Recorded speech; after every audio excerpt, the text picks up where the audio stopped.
Today, we're really digging into something pretty central in recovery, as Narcotics Anonymous lays it out. Step 7. Yeah, humbly asked him to remove our shortcomings. It sounds simple, maybe, but there's a lot packed in there. Totally. So our mission today is to get past just reading the words. We want to really get what this step is about, Uh, how to get ready for it, and then how to actually live it day to day. right, and we'll be pulling from the main NA stuff, the basic text, the 6th edition specifically. Mhm. Also, It Works, How and Why, which has some great insights, and the practical side from the NA step working guides. Think of it like we're trying to boil down the best bits from all of them.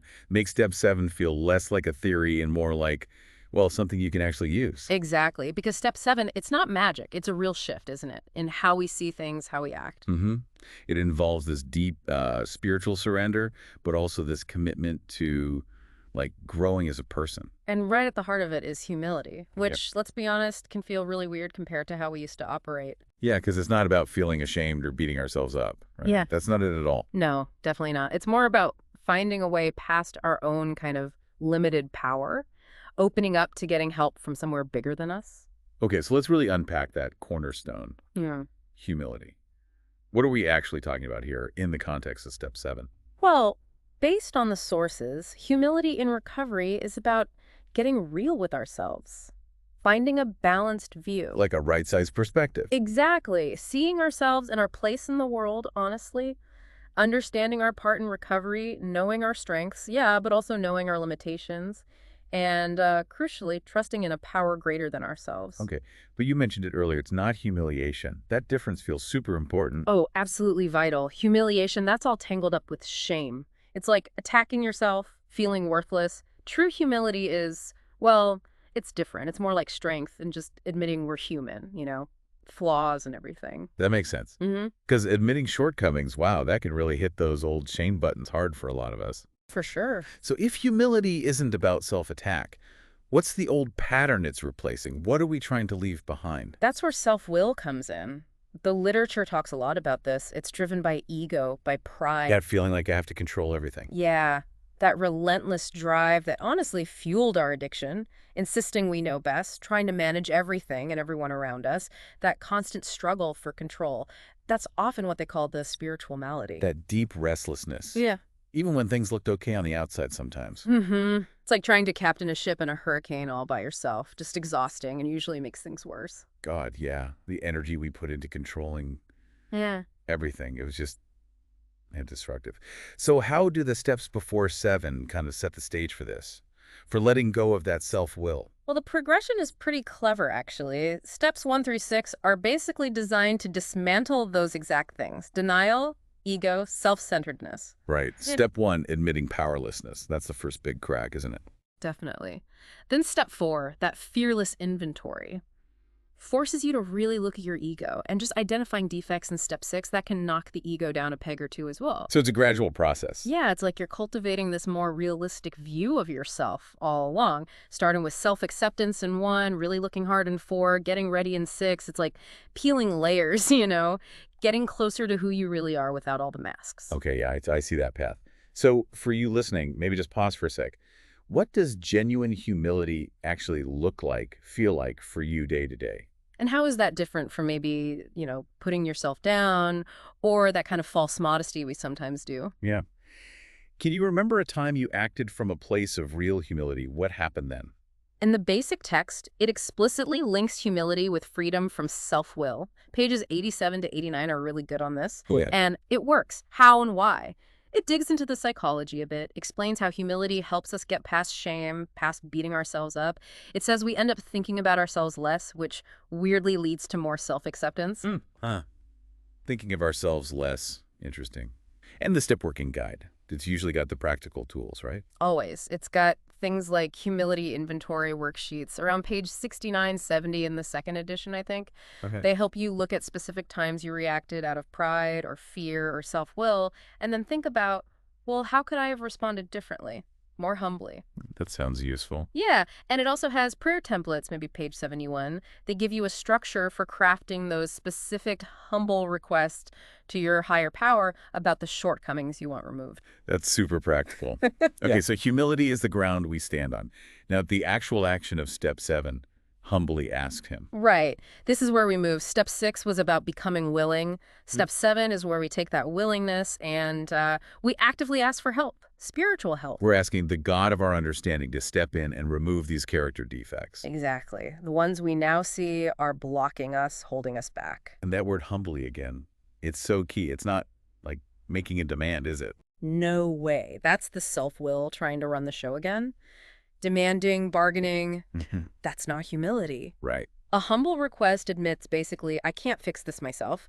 Even with my best intentions, I need help from something beyond me. So what does asking actually look like? Does it have to be formal prayer, kneeling down specific words? The sources really stress that it's personal. It can be formal prayer, sure, but it could also be just an ongoing conversation with your higher power throughout the day, casual communication. As long as the intention is humble. It's the core of it, the sincerity, the humility behind it. Really, any communication with your higher power where you're humbly asking for help with these defects, that's prayer in this context. Okay, so practically, someone might make it a point to pray consistently about specific shortcomings. Yep. Or just build in a daily moment where they consciously, humbly ask for that change, for that guidance. Makes sense. So maybe for you listening again, what helps you stay open to getting help? And where do you still feel that resistance, that urge to control it yourself? How do you connect with your higher power now? Prayer, meditation, writing, just being quiet. And maybe think about one new way, just one small thing you could try this week to practice that humble asking. I remember reading in It Works, page 76, I think. It talks about how self-will gets us into trouble, acting on our defects. Yeah. And then it asks you to think, what if you'd paused? What if you'd had that moment of humility, asked for help before acting? How different could it have been? Right. It shows the power in that pause, that humble moment. And the step working guide, somewhere around page 68, it even asks you to remember times you did ask for help. How did that shape your trust in asking again? Building that evidence. Yeah. Like you said earlier, proof that it works in your own life. Exactly. Okay, so humility is the foundation. Asking is the action. But step 7 connects to other big spiritual ideas too, right? It's not just about this one thing. Oh, absolutely. It's woven into a bunch of other principles, like surrender, big time. Deeper surrender than step 1. Yeah, I think so. It's not just powerlessness over the addiction itself. It's accepting we can't just will these shortcomings away. We can't manage them perfectly on our own. So it's like giving permission. Complete permission, giving a loving power license to work in our lives. And humility, again, that's what makes that surrender possible. It lets us loosen the grip of self-will. Okay. And surrender links to faith, I imagine. Definitely. Faith that our higher power actually wants us to grow spiritually and has the power to remove these things holding us back. And seeing results must build that faith, right? When you notice a change. Totally. Seeing evidence that defects are losing their power, that really strengthens faith. And what about trust? Yeah, building trust. Trust in the higher power, sure, but also Yeah. trust in the whole recovery process itself, believing it's leading somewhere good, even when it's hard. Right. And patience has got to be in there too, because this stuff doesn't just vanish overnight. Oh, for sure. These patterns took years to build. They usually take time to unwind. Patience is crucial. So patience. And probably commitment and courage too, to keep showing up for it. Absolutely central. Committing to the work and having the courage to face yourself and keep going, even when it's uncomfortable. So it feels like step 7 is really this partnership. We bring the humble asking, the willingness, and we turn to a higher power for the actual removal, the heavy lifting. Let's talk more about the higher power's role here. Yeah, that's the core of it. We ask our higher power, whatever that means to each of us, to step in, to remove the parts of our personality, the patterns that are destructive. The things stopping us from living freely. Exactly. We're acknowledging that this power can do what we can't.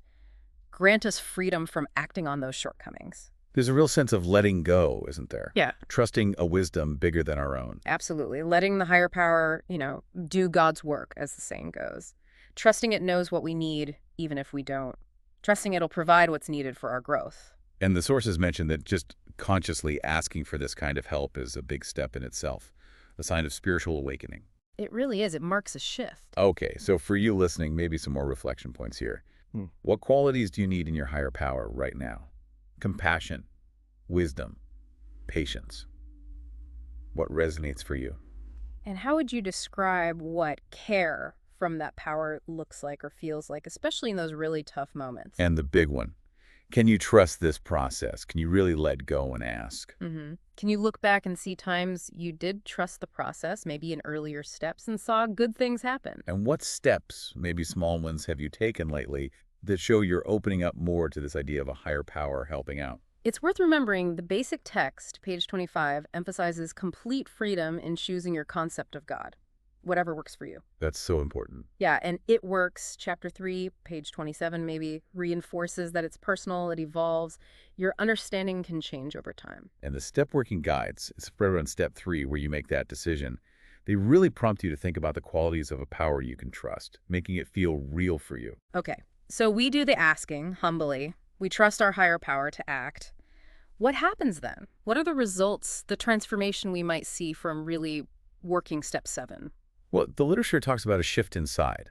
A deeper sense of well-being often starts to grow. Less head tripping, maybe? Yeah, moving away from just analyzing everything and towards more of a spiritual choice for health. It really fuels that ongoing spiritual growth, that transformation that recovery is all about. And as you start to feel freer from those old defects, you begin to really get the miracle of recovery, don't you? On a gut level. Yeah, it becomes real. And it's not just internal, right? Step 7, especially with step 8 coming up, helps pull us out of that self-obsession. Which was huge in addiction. Totally. It starts opening us up to others, to the world. It sets the stage for being able to help other people, maybe, and helps us choose principles over defects more often. Exactly. It builds that foundation for service and strengthens our ability to live by spiritual principles. Step 7 is consistently called, like, the road to spiritual growth. And thinking about the sequence, how does doing step 7 get us ready for what's next? Step 8. It's a crucial link. Step 7 makes us ready for step 8, making that list of harms and becoming willing to make amends. Okay. Because if you skip 7, You might be super aware of all your defects from steps 4, 5, 6, but feel totally stuck. Aware of the problem, but with no hope for relief, no sense that change is possible. that sounds awful. Heightened awareness with no way out. Yeah. So 7 provides that hope, that reliance on help, the insights you gain, that shift from self-reliance to relying on a higher power. That's essential before you can face making amends. Makes total sense. You need that spiritual backup before tackling the wreckage. Definitely. It's the groundwork for the really challenging but ultimately healing work of 8 and 9. Now, clearly, like all the steps, this isn't something you do in a vacuum. What kind of support helps when you're working step 7? Oh, sponsors are key here. Sharing their experience with humility, with finding their way to ask their higher power, that's invaluable. Real-world examples. Exactly. And just the fellowship itself, hearing other people's experience, strength, and hope around step 7 in meetings, that can make all the difference. It gives clarity, encouragement, reminds you you're not alone in this. So step 7 isn't just a hurdle to clear and move on from. It sounds like it becomes part of the daily practice of recovery. Absolutely. Living step 7 is ongoing. It's a spiritual principle you carry with you, informing how you live, how you react every day. And didn't the sources offer like a 3-part reminder for living it daily? Yeah. Something to keep in mind? Yeah, a kind of mantra almost. Yeah. 3 key things. First, progress, not perfection. Keep moving forward. Don't get hung up on being flawless. Good one. Second, willingness, not willfulness. Stay open. Stay receptive. Don't try to force things your way. And third, humility, not humiliation. Aim for that realistic self-view. Rely on your higher power. Don't fall into self-attack. Progress, willingness, humility. Yeah. Not perfection, willfulness, humiliation. Got it. Those are great touchstones. Yeah. And to make this even more concrete, the sources actually suggest a kind of next day action plan for you listening. Let's run through that. Okay. So suggestion number 1. Tonight, maybe read those couple of pages in the basic text again, 87 and 88, focus on humility. Okay. And then spend some time journaling on that first prompt we mentioned. What does true humility look and feel like for you? Really personalize it. Right. Then tomorrow morning. Tomorrow morning, try completing one of those humility inventory worksheets from the Step Working Guide. Pick one defect you're aware of and look at how it showed up recently. Use the guide's examples if it helps. Okay, inventory in the morning. Then what? Then, by tomorrow evening, the idea is to actually write out a simple prayer, a humble request to your higher power to remove that specific defect you worked on. And then just say it. Say it mindfully, and then maybe just sit with it for a minute. Notice any thoughts or feelings that come up after you ask. Just observe. Wow, that's a really solid, practical way to start engaging with this. Not just thinking about it, but doing it. Exactly. Gets it out of your head and into practice. And it really circles back to that core recovery message, doesn't it? You can't do this alone, but you're not alone anymore. Perfectly put. Step 7 isn't the end. It's another beginning, really. A deeper dive into relying on help. Well, this has been a really rich exploration of NA Step 7. We hope this deep dive has helped clarify things for you, maybe offered some practical ways to approach it, to prepare for it, and start weaving it into your life. Yeah, and just remember, cultivating humility, learning to rely on your higher power. These are ongoing practices. They grow and change as you grow in recovery. Absolutely. So as we wrap up, maybe one final thought to leave you with, something to mull over. Okay. How might really consistently practicing this humble asking for help, how might that transform things? Not just in your recovery, maybe, but in all parts of your life, your relationships, your work, everything. That's a powerful question, something to definitely sit with. Thanks for joining us